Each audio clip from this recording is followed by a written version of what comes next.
할렐루야. 하나님께서 여러분의 삶에 놀라운 은혜를 함께 하시기를 축복합니다. 예수님이 계시는데 풍랑이 일어날 수 있는가? 어떻게 보면은 바보 같은 질문이기도 하고, 어떻게 보면 좀 많은 질문을 자아내는 대목이기도 합니다.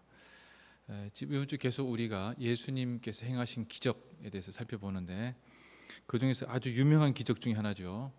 풍랑잔잔사화, 풍랑잔잔 이야기, 이렇게도 얘기하는데, 마가복음서, 마태복음서, 누가복음서에 다 있습니다.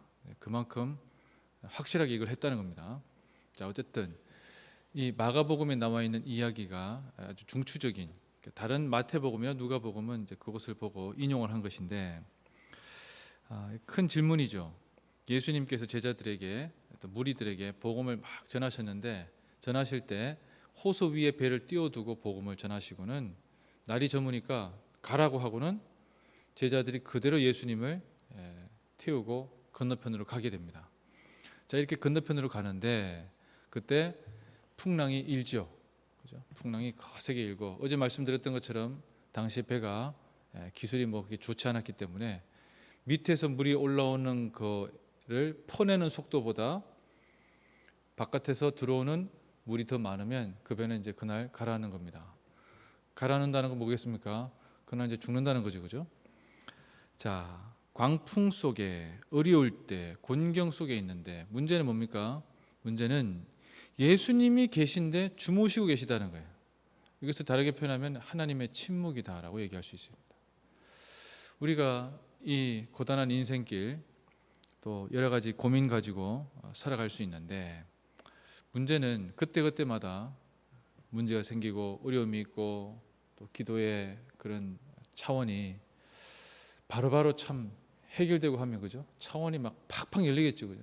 1차원적, 2차원적 막 쫙 주님께 대한 고백도 달라질 것 같은데 참 쉽지 않습니다. 우리의 신앙의 과제라고 한다면, 과제 핵심은 이런 상황 속에서 새로운 주님을 만나는 겁니다. 자, 주님의 침묵은 제자들에게 자기가 노력하는 것을 내려두고 주님을 깨우라는 것도 있지만, 그것에만 그치는 것이 아니고 그가 누구이기에 라고 하는 질문을 해야 된다는 거예요. 41절에 얘기하죠. 그가 누구이기에, 아주 중요한 키워드입니다. 그가 누구이기에. 우리는, 여러분은 예수님을 누구로 고백하고 계십니까? 어떤 분이십니까? 내가 고백하는 수준 이상의 것을, 이상의 분으로 내가 기도할 때 그분을 떠올릴 수 없다면, 실제로는 내가 기도하는 것만큼, 아니 다르게 표현하면 내가 고백하는 예수 그리스도만큼, 내가 고백하는 하나님만큼만 나에게 고백이 되고 실제로는 체험이 됩니다.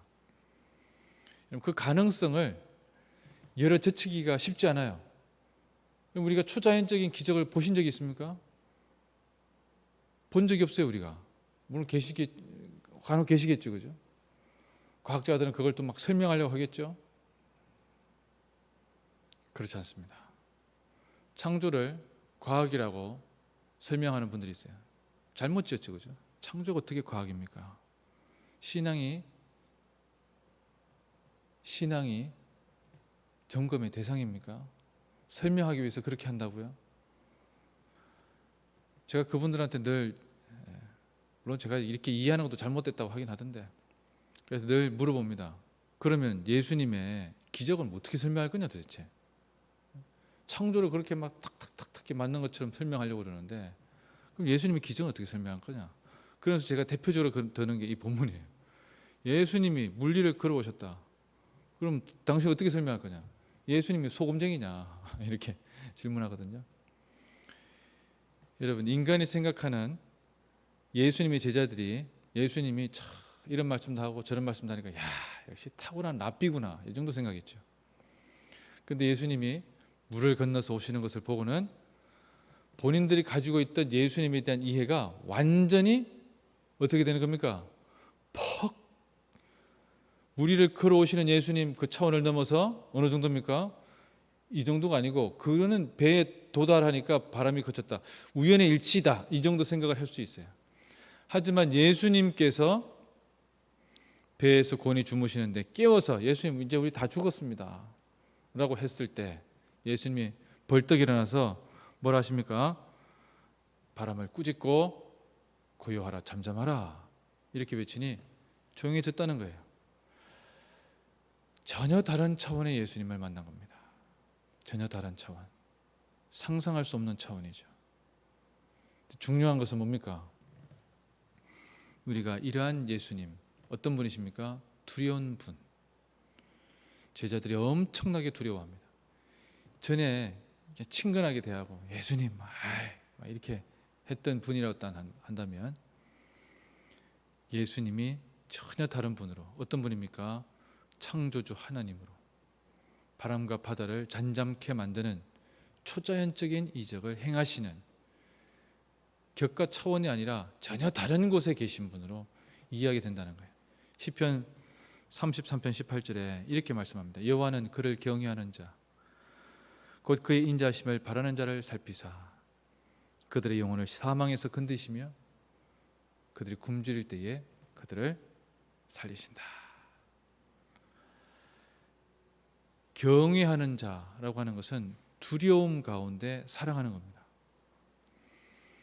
예수님을 바라볼 때, 하나님을 바라볼 때 두려움 가운데 사랑할 수 있는가? 그럼 그것이 우리 가운데 중요한 대목이다. 왜 그런가 하면 내가 두려워하고 있다. 여호와를 바라볼 때 두려워하고 있다는 것은 여호와는 그를 경외하는 자를 살피사라고 말씀하셨기 때문에 그래요. 그 문제입니까? 내가 두려움 가운데 떨림 가운데 주를 바라볼 때 그것은 다르게 표현하면은 나는 도움을 하나님에게서만 구한다라는 질문이 되겠습니다. 그렇기 때문에 우리의 신앙생활은 단순히 믿음이라고 하는 것은 옳은 명제에 대해서 동의하는 것이 아니고 그가 누구이기에라고 하는 질문을 계속하는 것입니다. 그리고 그는 누구십니다 라고 고백하며 살아가는 것입니다. 여러분, 이 아침에 여러분들이 고백하는 예수님 누구십니까? 그리고 그 예수님 중에 내가 체험되어지는 예수님은 누구십니까? 여러분, 이거 대단히 중요한 질문이기도 합니다. 사람들은 자꾸 다른 사람들의 고백을 듣고 나도 저거 믿는 것 같아 이렇게 생각하는 분들이 있어요. 심한 착각이죠. 자기가 가지고 있는 예수님에 대한 이해와 차원 속에서 경험되어지기 마련입니다. 어떤 예수님을 고백하는가? 시간과 공간을 만드신 주님을 고백하는가? 그러면 우리의 세계가 다르게 열립니다. 어느 정도까지 열리는가 하면 우리는 벌써 심판대 앞에 선 것이죠. 시간과 공간은 한정적인 것이고 한정적인 것은 주님의 한정 없음 속에서 제한 조건이었고 제한 조건을 하나님께 허락하심으로 우리 인간을 창조하신 것은 마치 진주 조개가 진주 안에 모래 하나를 가지고 진주를 만들어가는 그 과정과 거의 흡사합니다. 근데 하나님이 왜 그렇게 하셨나는 거예요. 그렇지 않습니까? 저는 때로는 이해할 수 없습니다. 왜 하나님께서 인간이라고 하는 정말 지 마음대로 살아갈 수 있는 그런 존재, 자유의지를 주어서 하나님을 그토록 괴롭게 만드는 존재를 왜 만들었냐는 거예요. 그런데 하나님은 그런 존재를 만드셨다는 겁니다. 뭐 죄를 지는 줄 아느냐 모르느냐 그런 것 자체를 논하는 것 자체가 문제입니다. 벌써 우리는 시작, 에덴의 시작에서 벌써 세상의 종말, 그 시간, 하나님은 그 너머에 계신 분이죠. 벌써 모든 것이 종료되어 있는지도 모르겠어요. 그것을 확인하러 가는 과정이겠죠. 그럼 그 과정 속에서 우리가 고백하는 주님은 누구십니까? 내 삶에 길을 걸어가다가 하나 만나면은 그것 때문에 아프다고 울며 불며, 물론 그런 것도 돌보시는 분이 하나님이십니다. 그러나 여러분, 그것이 우리의 본질입니까? 그것이 우리 인생의 본질입니까? 내 자녀들 때로는 직장의 취직을 위해서 저도 늘 기도하잖아요. 지혜도 달라고 기도하고 직장에 취직도 해달라고 기도하고 믿음의 배우자도 만나게 해달라고 기도하고 하죠. 그러나 여러분, 본질은 뭡니까? 그가 주님을 아는 것이 본질 아닙니까? 그가 체험하는 것이 본질 아닙니까? 우리 인생에 70이 되고 80이 되고 90이 되었을 때 우리 인생에 무엇이 가장 본질로 남게 될까요? 내가 주님 앞에 내어 보일 수 있는 것은 무엇이겠습니까? 내가 이루었다 한 것들 다 사라져버리고 내가 성취되었던 것들 아무것도 보이지도 않는데 내가 주님 앞에 내놓을 수 있는 것은 무엇입니까? 다른 거 없습니다. 내 자녀가, 내 남편이, 내 아내가 의미가 없죠.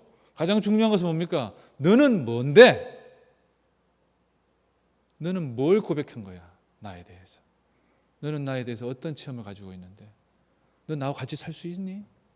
이런 질문에 주님, 저는 언제든지 살고 싶었고 주님, 저는 언제든지 주님을 그리워했습니다. 여러분, 이런 고백입니다. 주님 앞에 기도 드리는 것의 가장 본질은 오늘 이거 해결해달라고 기도하는 거.